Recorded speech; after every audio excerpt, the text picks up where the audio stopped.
السلام علیکم۔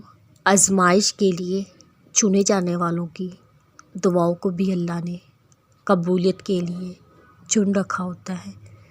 وہ تمہارے ہاتھوں کو تب تک خالی نہیں کرتا جب تک وہ انہیں اور بہتر چیز سے بھرنے کا ارادہ نہ کر لے۔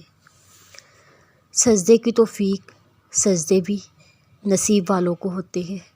اگر تم اللہ کو سجدہ کرتے ہو تو تم بہت خوش نصیب ہو۔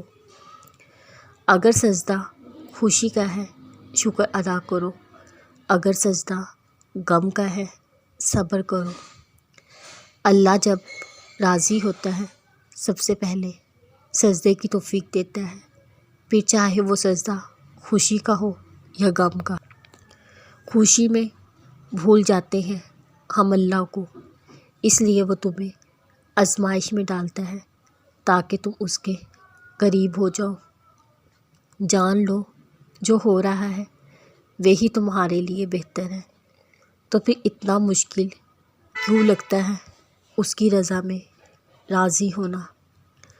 جب تم زندگی سے تھک ہار کر گرتے ہو سجدے میں، اسے اچھا لگتا ہے تمہارا رو رو کر اسے پکارنا۔ اچھا لگتا ہے اسے تمہارا اس سے التجا کرنا۔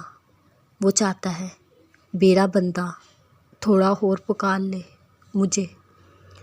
جان لو اگر اس نے آزمائش دی ہے تو وہ تمہارے ساتھ بھی کبھی نہیں چھوڑے گا، تو پھر اتنا مشکل کیوں لگتا ہے اس کے فیصلوں کو تسلیم کرنا۔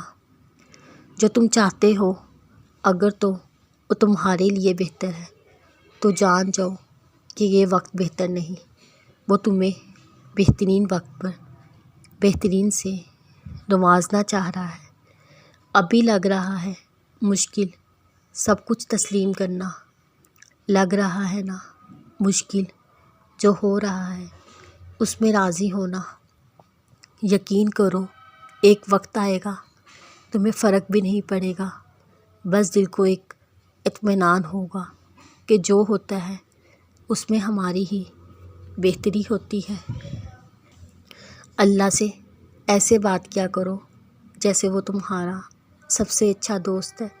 اس کو اپنی باتیں ایسے سنایا کرو جیسے وہ تمہارے ساتھ بیٹھا ہے۔ پریشان ہو اس کو ایسے بتایا کرو جیسے ایک چھوٹا بچہ پریشانی میں سب سے پہلے اپنی ماں کے پاس جاتا ہے۔ جب تم خوش ہوتے ہو تو چپکے سے اسے اپنی خوشی میں شامل کر لیا کرو۔ جب اس سے دعا مانگو کسی انجان کی طرح نہیں بلکہ لاڈ سے، جیسے تم کسی روٹھے کو مناتے ہو۔ ایسا نہیں ہے وہ لا علم ہے، وہ بس تم سے سننا چاہتا ہے، تمہاری تڑپ دیکھنا چاہتا ہے، تمہاری زبان سے، تمہارے دل سے۔